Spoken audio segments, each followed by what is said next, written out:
Thank you all for being here. What I'm about to tell you hasn't been something that I've disclosed until recently in the help of Dr. Greer, among other people, so I appreciate your help with this. In 2009, my unit, which was most degraded infantry battalion in the entire Marine Corps, which was 2nd Battalion, 5th Marines, was called in to do humanitarian assistance operations out in the Philippines, which was Operation Quetzana, which we were attached to the 31st Marine Expeditionary Unit, which conducts maritime operations all throughout Southeast Asia, in conjunction with the 7th Naval Fleet, which houses one landing helo deck, or LHD, among LPDs, which is what I was on, called a USS Denver. Ironically, that's where I'm from, so kind of felt like home. Now, during that operation in Quetzana in the Philippines, they had actually heard that a tsunami and earthquake hit the western part of Sumatra, which is western Indonesia, Padang City more specifically. Out of all the ships in the 7th Fleet, the ship I was on was the only one that was routed to that location, which was oddly strange, but then again, this is my first humanitarian operation, so I don't know the logistics of it, but the skipper of the ship would probably know that information. So this happened September 30th. We end up getting called and dropped anchor around October 8th. We are briefed in the ward room, which is the officers' mess, where they eat like their cafeteria per se. We're briefed that there is some of President Obama's family members that are present on either in the city or somewhere near there. They had a SEAL platoon that was ready to go to retrieve those people. Us knowing well that Indonesia is also the 2nd largest terrorist capital where they train these guys, and they'll send them up to whatever theater of operation where anybody wants a piece of the United States, they ship them up to go handle it. So we know that well, and we were then briefed that we were going to be armed during this operation, just to also provide security for the transportation coming to basically drop off medical supplies, sheltering items, food, purified water, things like that. So they ended up selecting certain Marines to go ahead and do this. We were only in sticks of six Marines, so it had NCOs on top of other Marines to help with that. So we again boarded CH-53 Super Stallions, which are gigantic helicopters that are roughly 100 feet long. I love the design of them. It's my personal favorite. But we ended up boarding this on the ship, and we flew to the southwestern part of the city, which is Padang. Looked a lot different through satellite imagery that I've recently seen. Back then is a lot different, especially because most of it was decimated, on fire, rubble, flooded, you name it, basically the worst kind of scenario you could ever see. From then, once we touched down on this landing strip, it took probably about 2 minutes. And then again, the pilots got radio confirmation to go ahead and drop us into certain parts. So we again dropped to a hasty LZ, which took probably about 6-7 minutes to fly to from that position. And we dropped to a hasty LZ. We got off the bird, and what we were instructed to do at that point through the briefing was to push to a high ground at least to get better observation. As a Marine, the tactical advantage that you get from having a observation from a top point is you see everything clearly. You could also coordinate from there. At that time, we had did a tactical column, which we were able to get eyes on pretty much everything, especially with 6 Marines, so we have the effective communication at that point. If we need to engage, we can properly do it within the amount of ammunition we've got, as well as the weapons that we got, which were only M16A4s. So at that point, we decided to push forward. We trekked up about 300 meters. At this time, I have a Panasonic camera that has the ability to take photographs. It has a ability to take videos, obviously. When we got to this high point, I was taking video camera, and I had actually turned to the north, which just kind of slopes down. And right there was something that stuck out like a sore thumb, especially with jungle terrain, things like that. Vegetation, very green stuff, was something that stuck out so well. It's always going to be basically imprisoned in my mind for the rest of my life, and it has been for 14 years, was something that was rotating, and it was transitioning between colors like a light matte gray as well as a dark matte black. So in between, that's what it kept, and it was very smooth. We had all looked at each other as we got online, and we decided to investigate. The further thing I want to say is that I actually took pictures and video of this before we actually trucked down. We had a dump pouch where we basically, if we expend ammunition, we want to retain our magazines, so we put those there. So I dropped my camera in there, and we decided to go down. We didn't have any communications, which was weird, and that was a very odd thing, and it's something that either could have been good that we didn't, or it could have been something that could have been very bad. And it just however you want to look at that. Once we got down this slope, we were approximately 150 meters away from this craft. When we all got to the point where we could see it, just like behind here, again, Mr. Schratt, phenomenal job. You can see that the craft here actually was roughly about 300 feet. And the reason why I know this is because you could fit 3 of the helicopters that we flew in on underneath this craft. It was rotating a clockwise motion. The panels here that you see, the black ones, at least 3 of them, was like a Vanta black, very dark. I have no idea what that was. On the very top, there was like a pyramid structure that you could see the shadowing of it, which would elicit that was a pyramid structure. And it had an audible hum to it, kind of like a guitar amp if you were to unplug that, or like a transformer. It's very audible. If I was to hear that sound again, I could tell you, okay, it's probably this thing or something similar to that. It's very distinct. And the way that it was floating, which was about 15, 20 feet off the ground, it was kind of a very eerie thing to see because I've never seen anything like that in my life. When we got up to that point, we were then intercepted by a team of soldiers or rogue military force, if you will. The most concerning thing about this is they all had American dialects. They had American gear. They had OTVs, black. They had black camouflage. They had very similar setups to what we have, but more high speed, something what you would see special operation groups these days have. They had no insignias on. They had no ranks. They had nothing that would signify who they were. They had black ball caps. They had M4A4s that were equipped with ACOGs, which was a step up from what we were currently issued, as well as PEC-16 IR illumination devices that you use for night vision and night patrols, things like that. So we were engaged. We had 8 of them put the drop on us.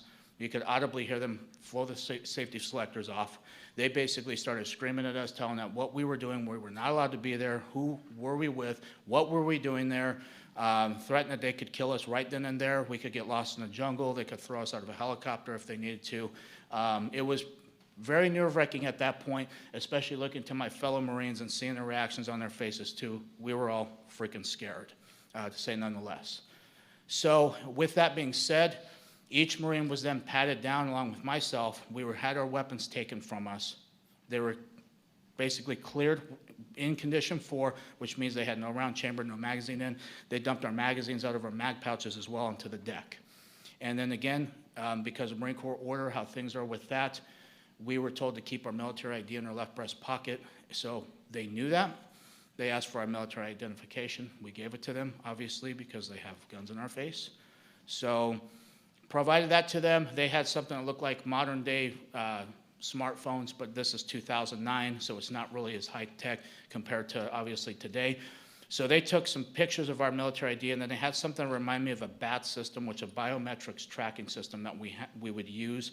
This is for insurgents or anything like that. It would take fingerprints, it would take retina scans, it would take pictures of them and document them. So if there's other militaries that were coming to relieve our post, they would actually have this information too to know who they are dealing with.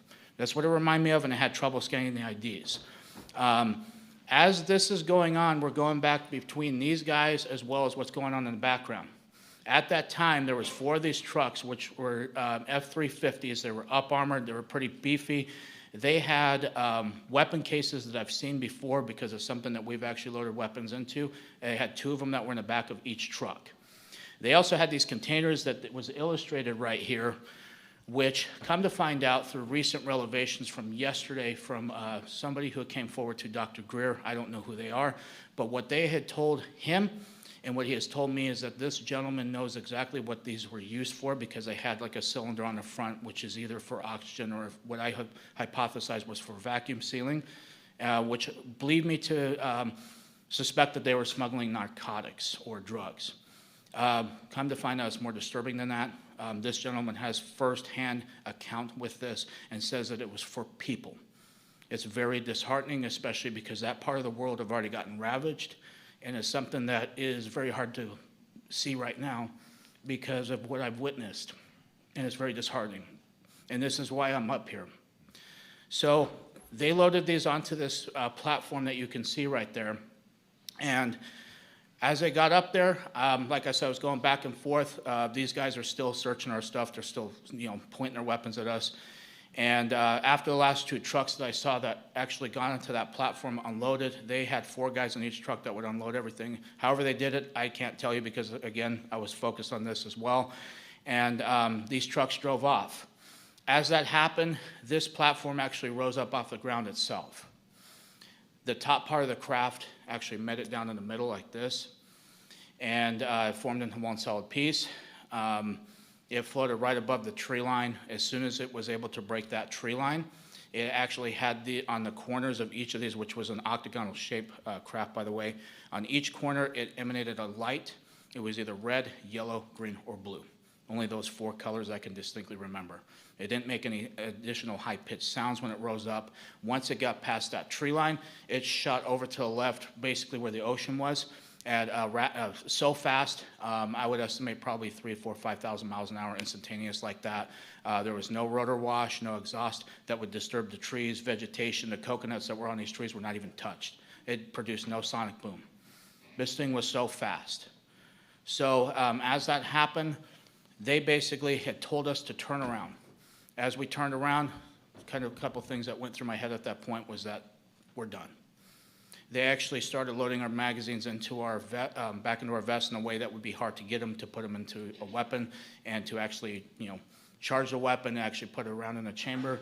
So they put those in. They actually slung our M16s on their back for us, but when they did it, the Marine Corps has not really issued the best gear, especially at that time. So the slings back then were, I would say, subpar quality, cut my neck pretty good, and they kind of went in that motion and made sure they were secured so we couldn't really get them as easy. And they escorted us back up this slope. And they told us we were not allowed to look back. 2, that we were not able to talk about this. They were actually, 2 of the guys were actually talking about either, hey, should we smoke these guys right now? That's what they kept saying. It was kind of feeding more into the fear at that point because, again, I don't know who these guys are. I know they had American gear. They had American sidearms as well. If these guys have actually taken an oath like we have, and then why they're going against people like us and even willing to kill servicemen who just even stumbled onto this, it just blows my mind, and it's very sick. So as we broke atop this hill, we decided to book it. And we ran back to the LZ. There was a gunnery sergeant that was attached to the ship. I don't know this gentleman personally, but I know he's very unhappy with seeing us because we had actually had our weapons slung. We were not combat effective at that point if we needed to be. He asked specifically why we were. We didn't tell him exactly why. We just came up with an excuse. And then we waited for the next CH-53 to approach, and we got on board, flew back to the ship. We turned our weapons in back to the armory. We took our gear off back in our berthing, and we went upstairs to be debriefed by an admiral that I've never seen before, and it was kind of somebody who was out of place. I don't know if he has any kind of relevance to this at all, but if that's the case, if he does, I hope he comes forward with that information. It would be very helpful. So as we're going to go ahead and fast track to a couple days later, which we end up in Subic Bay, which is like the party town in the Philippines. So we had 3 days there of liberty. The first night I come back, because we had to report back to the ship each night, we were not allowed to stay out in town. My rack was on my camera was on my rack, and the memory card that was in it was out, and my battery was out of the camera, missing as well. So all of that was missing. The only thing that was there was the camera. Mind you, I had my locker secured. I had other stuff that was basically piled on top of that camera. So whoever did it knew what the hell happened. So after that, the other thing that was also notable with that was each of the Marines that were with me also had their cell phones taken that they brought. Even though they didn't bring them on the mission, all their stuff was missing. The other stuff, the other people in the actual platoon never had their stuff touched. It was only us 6 that were affected. So fast tracking back when we returned back to Okinawa, one day I had got a call from the duty that was in the barracks. Each barracks has like a duty of Marines that are making sure there's still order, things like that. He had been told that I needed to go up to the CP, so he informed me, so I had hightailed it up there. And oddly enough, there was nobody in the building. except for one gentleman who was wearing Air Force dress blues that was missing a name tag, which I understand in Air Force policy or regulations that they were supposed to wear a name tag, and he did not have that. I gave him the proper greeting of the day, gave him the salute. He had pulled me into an office, and he has said, "You are not allowed to tell anybody in your chain of command. I don't care if it's a general. I don't care if it's anybody. You are not allowed to talk about what happened. You can go to prison for this, or you could be killed." So he slid over a non-disclosure agreement, and it had two things that I can recall to this day as I quickly skimmed through it, because again, I had thought we were going to forget about this whole mess. And one was said TSSCI, and the other said Indonesia. There's only two things I can recall out of that. So I was forced to sign that. I signed it, and I had got the hell out of there as quick as I could. Before I did that, I tried to ask him who he was, and he would not tell me who he was. So I hightailed it back, and I have not spoken about it ever since I was able to recently because what the law passed. But that is my account for you guys. This is also an urging for anybody in Washington, D.C. as a political figure. Please get this under control, because there are people who are either being hurt or killed by this, and it's something that needs to be addressed. Please.